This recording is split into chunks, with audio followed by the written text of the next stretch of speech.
Удобный. Головной у нас тот или он тот? Головной такой. Has a new front in the ongoing Russo-Ukrainian War opened in Africa? That question may seem strange, but Mali is accusing Ukraine of playing a role in a devastating ambush in the country's remote northern Kidal region that left dozens of Malian soldiers and Wagner mercenaries dead. A coalition of Tuareg rebels known as the Strategic Framework for the Defense of the People of Azawad claimed responsibility for the attack, which occurred near a border town called Tinzaouaten. They, however, were not alone. Jama'a Nusrat ul-Islam wa al-Muslimin, a group affiliated with al-Qaeda, said it had also simultaneously managed to ensnare a convoy of the Malian army and Wagner mercenaries in a complex ambush in the same general area. Authorities in Bamako have therefore accused the Tuareg and Islamist groups of collaborating, but the DPA maintains it acted alone. While the sequence of events here is not exactly clear, Mali's army says it launched a stabilization operation in the largely still rebel-controlled north on July 19, 2024. This was followed by an offensive to retake Tinzaouaten on July 25th. Instead of confronting the combined Mali and Russian force, it seems the DPA opted to make a tactical withdrawal and regroup, thereafter launching its own counterattack during a sandstorm. This pushed the Mali and Russian force into JNIM territory and a fierce two-day battle. No specifics regarding casualties were given, but in a rare statement on July 29th, Wagner admitted it had suffered heavy losses. For its part, the DPA claims it killed at least 84 Wagner mercenaries and 47 Malian soldiers. 7 of its own fighters were killed and 12 wounded. What's more, the rebels also claim to have taken several prisoners and even downed a helicopter. Meanwhile, JNIM says it killed 50 Wagner mercenaries and 10 Malian soldiers. Regardless of the exact number of casualties, this likely represents Wagner's biggest defeat since it stepped in 2 years ago to help Mali's junta fight a now decade-long Islamist insurgency.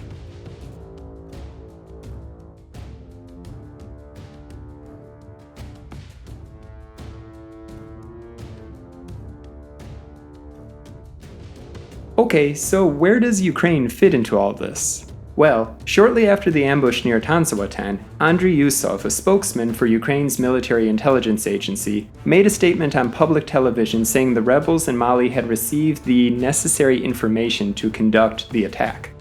The rebels received all the necessary information they needed, and not just the information, which allowed them to conduct a successful military operation against Russian perpetrators of war crimes. We certainly won't go into details now, you will see more of this in the future.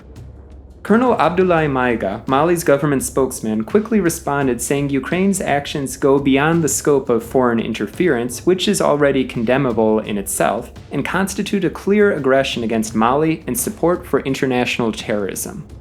And shortly after this, Mali cut diplomatic ties with Ukraine. Kiev rushed to backtrack the initial statement, and the country's foreign ministry said it was regrettable that Mali decided to sever relations without conducting a thorough study of the facts and circumstances of the incident and without providing any evidence of Ukraine's involvement in said event. This, however, apparently did little to calm regional tensions, and just a day later, Niger, a close ally of Mali, also decided to cut off diplomatic ties with Ukraine. Senegal's foreign minister likewise summoned Ukraine's ambassador over a video it said the Ukrainian embassy had posted on its Facebook page, which showcased unequivocal and unqualified support for the terrorist attack in Mali. So, is Ukraine behind the attack in northern Mali? Well, some security analysts have suggested that Ukrainian forces may have provided limited training to Tuareg rebels, such as teaching them how to operate drones, use improvised explosive devices, and launch mortar attacks. A strike on Russian assets in Mali could therefore have been an opportunity to demonstrate that Kiev can target Moscow outside of Europe. There have been reports that Russian forces have also been targeted by Ukrainian agents in the Central African Republic and Sudan. But with al-Qaeda's involvement in the recent attack, this seems to have backfired for Kiev, which is looking to garner support from African countries and counter Russian influence on the continent.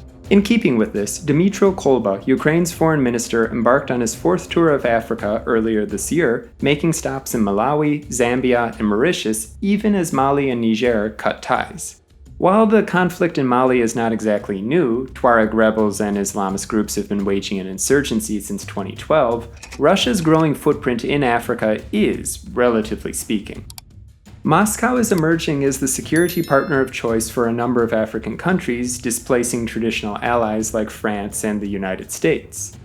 In August, Washington turned over control of its last military base in central Niger to local forces after relations between the two countries deteriorated, ending a multi-year counterterrorism mission in a country once considered a key regional partner.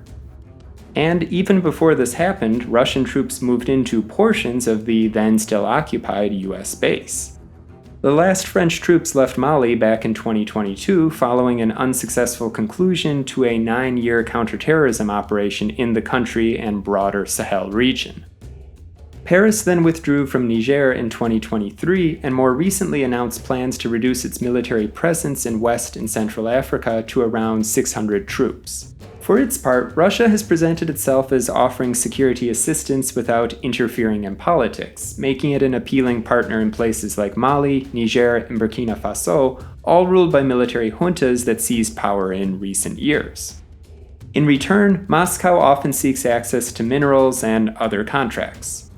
And thus, Wagner mercenaries reportedly first arrived in Africa back in late 2017 when the group was deployed to Sudan to provide support to then-President Omar al-Bashir in exchange for gold mining concessions in-country.